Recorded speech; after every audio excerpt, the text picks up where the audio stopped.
J'ai mis mon badge de KFC et écrit Queen Al by Alexandra. Vas-y, je vais le mettre quand même ici là parce que la restauration rapide c'est sûrement l'un des secteurs qui... Oh, mes mains, est-ce que mes mains j'ai mis de la crème? Attendez, je vais mettre de la crème.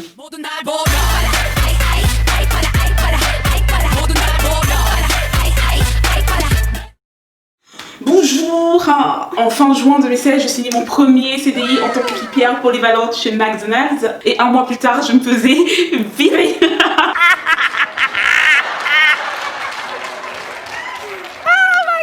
La restauration rapide, c'est sûrement l'un des secteurs qui embauche le plus de jeunes sans expérience. Durant ma première année de fac, j'ai passé un an à chercher un job étudiant et c'est principalement les fast-food qui m'ont donné ma chance.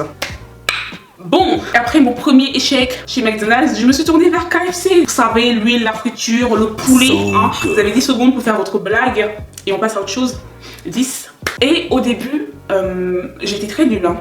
Honnêtement, j'étais nulle. De ce que j'ai compris, si on ne m'a pas renvoyée, c'est parce que je me donnais à fond. Alexandra, elle est vraiment nulle. Tactiquement, techniquement. Mais tu vois, tu sens qu'elle a envie d'apprendre, tu vois. Elle est motivée. Et c'est pour ça qu'ils m'ont gardée, sinon ils m'auraient virée aussi. Dans cette vidéo, on va parler principalement de mon expérience en tant qu'équipière polyvalente chez KFC, de l'ambiance de travail, des horaires, de l'environnement fast-food, etc., etc. Le premier point dont je vais parler, ce sont les horaires. En général, les jeunes et les contrats étudiants sont souvent planifiés le soir et le week-end. Vous-même, vous savez pourquoi. Vous savez, quand j'ai commencé à travailler là-bas, je travaillais que le mardi et le mercredi.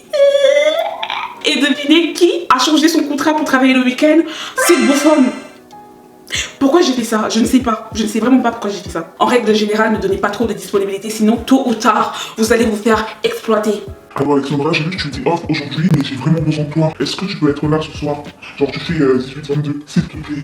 Ne cédez pas. Ok, c'est bon? Ah, parfait. Demain, j'ai vu que tu finissais à 21h, mais est-ce que tu peux finir à minuit? Parfait, Alexandra, merci. Le deuxième point dont j'aimerais parler, c'est l'hygiène. Vous n'avez même pas idée de la quantité de normes alimentaires qu'il faut respecter. Je trouve qu'on ne parle pas assez de ça. Genre pas de carton en cuisine pour éviter les contaminations croisées. Se laver les mains à chaque changement de poste pour éviter les contaminations croisées. Retirer et jeter tous les sandwichs après 10 minutes passées sur chute à la poubelle. Se laver les mains toutes les 30 minutes. Après t'as les mains sèches comme ça. Bien sûr, pas de vernis, pas de piercing, pas de boucle d'oreille, pas d'extension de cils pour éviter les incendies. Laver les chambres au moins une fois par jour. Surtout la chambre au poulet. La chambre au poulet, elle est dégueulasse. En fait, ça se décongèle. Du coup, t'as de l'eau au sol comme ça, il faut nettoyer. Personne n'aime faire la poulet, personne. En plus, tous les 3 mois, il y a une visite. Il y a le monsieur de l'hygiène qui passe pour vérifier si tout est ok. Et là, t'as tout le monde, tous les managers qui sont stressés comme ça. Ils paniquent. T'as tout le monde qui est en panique. Bien sûr, les charlottes sont obligatoires, les protège-babs sont obligatoires. Faut faire le lobby, nettoyer après les clients tout le temps. Mais je crois que le pire en fait c'est quand il n'y a pas de clients dans le restaurant, on fait faire tout et n'importe quoi. On se retrouvait à nettoyer en dessous des friteuses. Genre en dessous des friteuses. On nettoyait le plafond. Le plafond. Vraiment c'est tasse. Elle était prête à nous faire nettoyer le toit juste pour nous occuper. Le troisième point, c'est quelque chose qui m'a marqué, c'est les ruptures de stock. En restauration, certains produits ont des DLC très courtes et des normes d'hygiène très strictes. Et donc, pour éviter le gaspillage et les contaminations croisées, les managers, ils évitent de trop commander. Sauf que chez nous, on se retrouvait toujours en rupture de produits, que ce soit des produits alimentaires ou pas. Ce restaurant, vraiment, c'était n'importe quoi. Tous les jours, quand t'arrivais, la première chose que tu regardais, c'était le food. Le tableau où il y a marqué à quel poste tu seras affecté. Et en dessous, tu regardais le produit du jour qu'il manquait. Tous les jours, c'était comme ça, tous les jours. Genre, t'arrives, ou alors t'as le manager qui va te dire Alexandra, aujourd'hui, il n'y a pas de sauce boss, donc ne propose aucun boss bacon. oh, il n'y a pas de maïs, ne propose pas de cobettes. Mais genre, vraiment, ce restaurant était vraiment spécial. On avait des ruptures de stock de tout et n'importe quoi, genre. Et en plus qu'on avait des ruptures de stock, on demandait aux autres restaurants, qu'ils soient KFC ou non. Genre, une fois, on avait plus de frites. Et on allait demander à Léon de Bruxelles de nous passer des frites.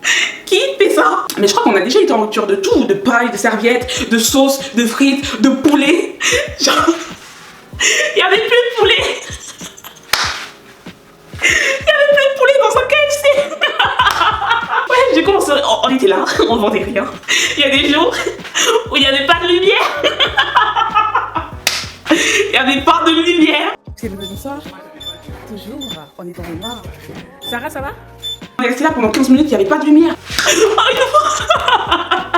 Une fois, t'as les machines qui fonctionnaient pas. On prenait les commandes à la main, on prenait que des espèces. Ce restaurant était magique. Meilleur restaurant d'Île-de-France, vraiment. Vous comprenez pourquoi je partais pas? Luc, attendez, je vais boire un peu parce que...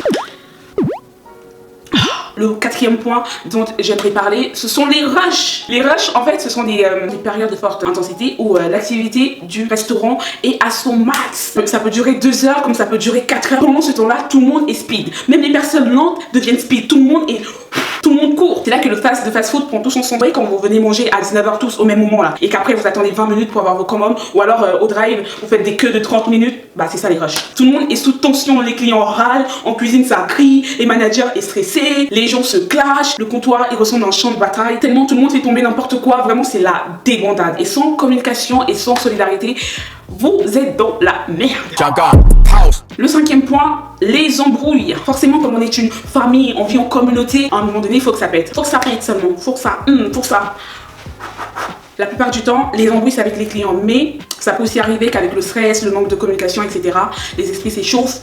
Moi, je sais que moi, dans mon cas, personnellement, le truc qui m'énervait, pour lequel je pouvais vraiment péter un câble, c'est quand on ne relançait pas les frites. Vous allez rire, hein, mais ce n'est pas drôle. Relancer les frites. Faut savoir une chose. Un panier de frites prend 3 minutes à cuire. 3 minutes ou 3:30, je sais plus, je me rappelle plus. Sauf que 3 minutes en restauration rapide, c'est 3 minutes. Donc, tu ne vas pas rester 3 minutes comme ça à attendre tes frites. Tu vas avancer sur les autres commandes. Mais comme ça va vite, quand tu reviens 3 minutes plus tard, il n'y a plus de frites. Et surtout, personne n'a relancé. Ça veut dire que toi, tu dois relancer une nouvelle panière et attendre 3 minutes. Et du coup, tu es énervé, tu prends du retard, le client s'énerve, le manager te crie dessus parce que ta commande, elle avance pas. Parce que pourquoi ta commande, elle avance pas alors que les autres, ils avancent. Mais les autres, ils ne disent pas que c'est parce qu'ils ont volé tes frites. Non, ils continuent tranquillement leur vie avec des frites que tu as relancées pendant que personne ne relançait les frites. Donc t'as le client qui va s'énerver parce que ça fait 8 minutes qu'il attend et que sa commande va refroidir. T'as le manager qui va te crier dessus parce que ça fait 8 minutes que le client attend. Et t'as tes collègues voleurs de frites qui vont s'énerver parce que personne n'a relancé les frites.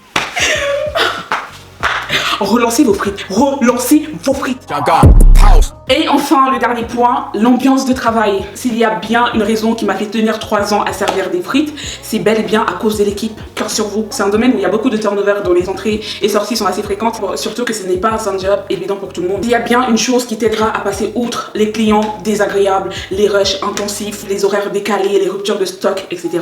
C'est tes collègues. J'ai eu la chance de travailler avec des personnes formidables qui m'aidaient à surmonter les cours, le taf, les problèmes perso, etc. Des personnes vraiment qui m'encourageaient comme une famille. À tel point que quand le restaurant a pris feu, c'est tout le monde qui était dévasté. Vous allez rire, hein, mais dites-vous que pendant plus d'un an, je n'ai pas mangé KFC. Genre, j'arrivais pas à manger KFC dans un autre restaurant parce que notre restaurant avait pris feu, etc. Enfin, chacun gère son deuil comme il veut, ok?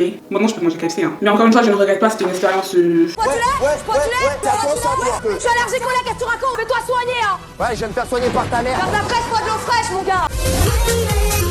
C'est l'équipe qui m'a fait tenir 3 ans. La preuve, quand le restaurant a pris feu et que l'équipe a changé, j'ai démissionné parce qu'ils étaient nuls. J'ai jamais vu ça. J'ai jamais vu que les managers, le staff, tout le monde était nul. Et en plus, ce n'est même pas juste qu'ils étaient nuls. Hein. C'est qu'ils étaient nuls et ne faisaient aucun effort. J'ai dit que non, c'est fini pour moi. J'ai dit pardon papa, prends ma feuille. C'est ma démission, je ne peux pas travailler. En plus, lui-même il voulait me virer parce que je suis partie en vacances sans me poser les congés. Donc, on est même quitte. Je les aimais pas. Je les aimais vraiment pas. Et en plus, à chaque fois, je leur disais je vous aime pas, ils rigolaient comme si j'étais en gag. Enfin bref, c'est une expérience que je ne regrette vraiment pas. C'est une expérience qui m'a appris la maîtrise de soi et le travail en équipe. Et si j'ai bien un conseil à donner aux jeunes personnes qui débutent dans ce secteur-là, c'est de s'armer de courage. Parce qu'on n'est plus ensemble. Quelle grâce. Et ne laissez pas tomber vos études, surtout si vous n'avez pas de plan. Like, period.